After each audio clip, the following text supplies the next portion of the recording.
Hello, bro. Good evening. How you doing now? Bless God. Well done. Good to have you.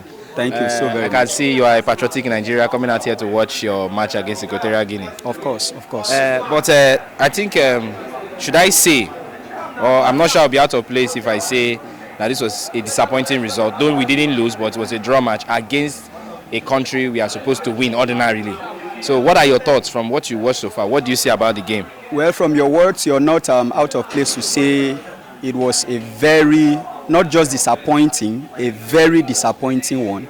Because looking at where Nigeria is placed in the world football compared to the outcome of today's match, it is really disappointing that we've been this degraded, we've been this shameless.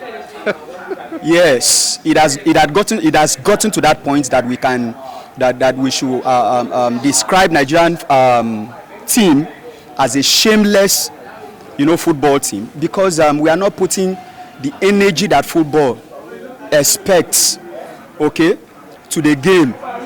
But in the other way around, I will not really blame them.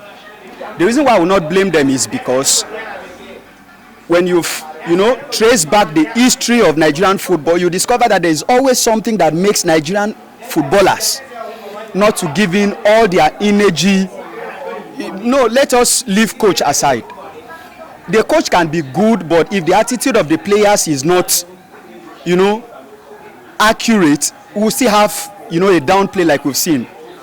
And so I want us to really look at, the team closely.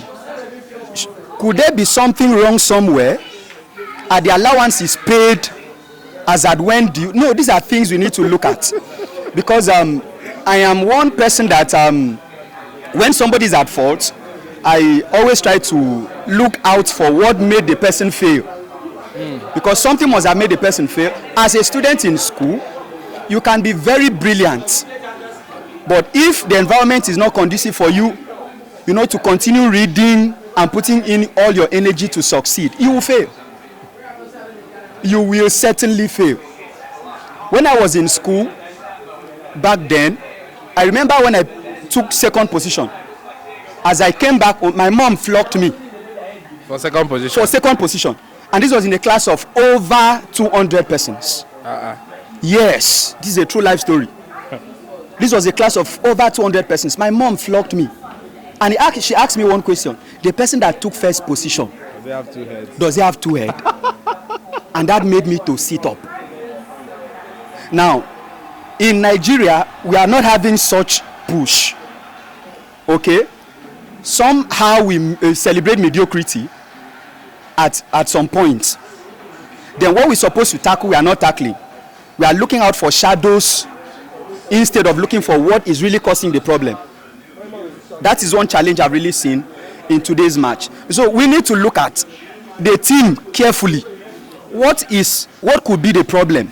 Is it that NFF is having challenge in their leadership that could be affecting the team? Is it that the problem is from the coach?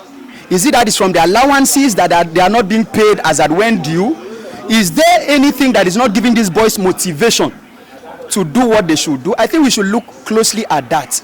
Then when we're able to figure out if that aspect is cleared, then we can now come back to, their attitude towards play. When you look at the present African football players, sincerely speaking, the best hands are in Nigeria. Sincerely speaking, the best hands are in Nigeria. But when we bring them in, when you look at their different clubs, they are doing very well. But coming together, we are seeing, this lackadaisical attitude is as if, something is wrong somewhere, or probably they don't want to get injured so that they will not stop earning what they are earning at the club level. I believe there is something wrong somewhere. It's, far beyond, saying, oh, coach. It may not really be coach. Okay? It may not really be coach. If you trace, the history of this present coach from when he started till this time, the time he's won his matches compared to the time the matches he's lost is far more when you look at it closely. Okay, so will we continue to say, oh, the coach is a problem? Every year we keep changing coach. Every year we keep changing coach. We said that this will be the best hand. Didn't we see that it will not be perfect? Didn't we see, his incapacitation? Didn't we see his side of incompetence when we employed him? Let us not play politics with Nigerian football. Every now and then we keep shouting coach. We should keep shouting coach, and we keep changing coaches all the time. It is not helping us. We know what best to be done, so let us do it. We have played politics in all aspects of, Nigerian government, in business sector, in football sector, in all aspects. It is politics. Politics is now the order of the day. We had somebody that would have coached Nigerian football. Some people inside, NFF said, no, it cannot be. Let us bring a foreigner. That the foreigner will be the best hand. Today we are saying the foreigner is even far below what we have in Nigeria. So what are we saying? Didn't we see this coming?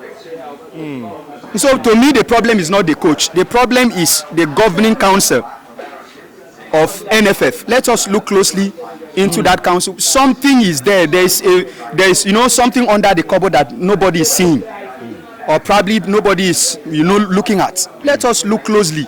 We will discover something that is causing the inconsistency of our players for the country. Thank you so much. I really appreciate you. Thank you.